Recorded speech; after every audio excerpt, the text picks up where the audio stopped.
One thing, though, in the methods that they brush over very rapidly, and that I Hmm. do actually think is a little bit problematic, Oh, is oh, you've got your attention peak now. Go ahead.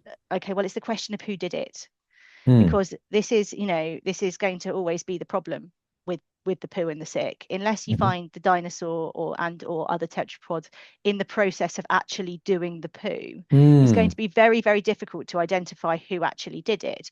And Hmm. so what they did, I quite like this terminology here. They Hmm. said the bromelites were classified according to their gross morphology. I think Hmm. gross being the operative word. Yeah, classified according to the disgusting morphology. So basically, they looked at the shape and the size and what was inside them, Hmm. and then looked at the fauna of the assemblage that they were found in, and then decided who kind of dealt them.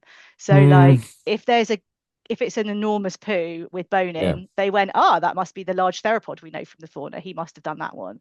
So Yeah. I do think that there's a bit of circularity in terms Yeah. of, it doesn't, because you're only ever going to identify it to aspects, to elements of the fauna that we already know.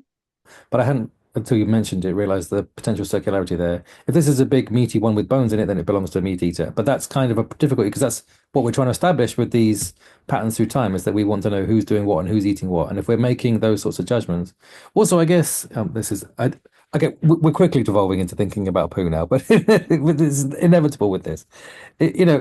Does your poo change shape if you eat meat one day? If you're an omnivore and I have a meat heavy month, does my poo morphology change from, well, I shouldn't include me. If one is a dinosaur and you're a heterodontous one, an omnivorous one, and you eat a plant heavy month and then you have a meat heavy month, does your morphology of your poos end up looking different?